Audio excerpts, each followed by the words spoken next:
Nateman sinungalingal at pinagsasapok sa harap mismo ng kanyang grupo.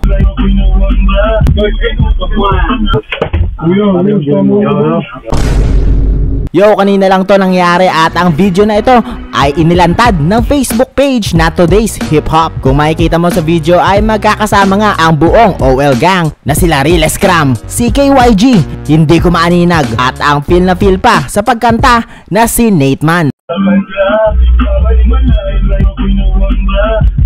Hanggang sa pumasok na lang bigla ang producer o boss ng OL gang na si Ghost Worldwide habang nag-aamok.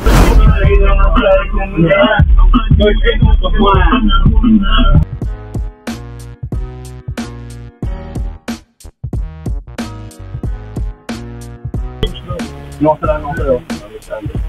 Ano kasalanan ko sa'yo? Tatanungin kita, ano kasalanan ko sa'yo? Wala mo, ginawa ba ang masama ko? Bush ka ako,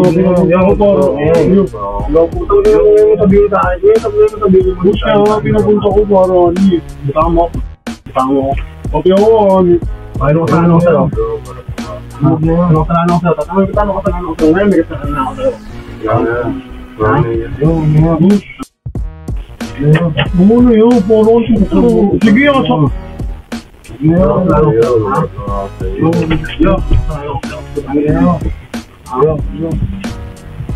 Alam mo ako, wala akong ginagawa sa'yo, diba?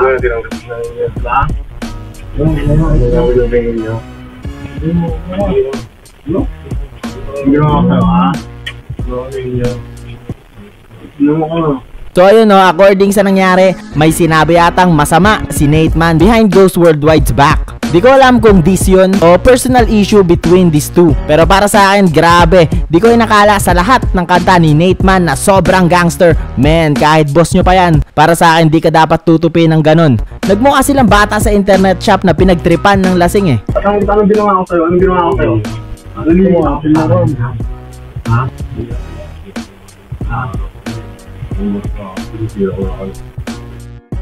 Ikaw, tinatanggap kita dito ang dami mo sinasabi lang hindi maganda, ha?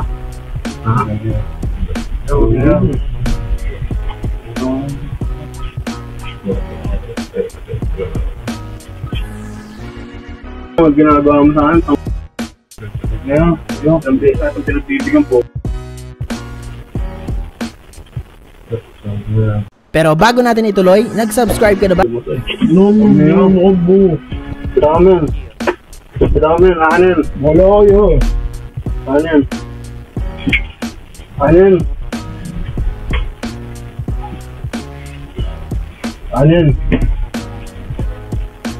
Dadaling yan. Hindi na, alis na ako. Alis na natin. Umalis ka siya pa. Wala ka sa akin lang.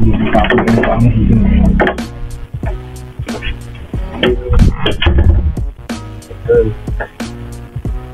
Ito ba ko yan?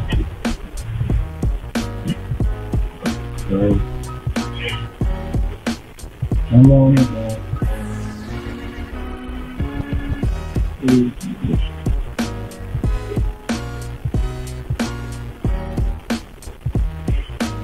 Ako nga pala si Cyberflex, hit like at huwag kalimutang mag-subscribe sa aking YouTube channel.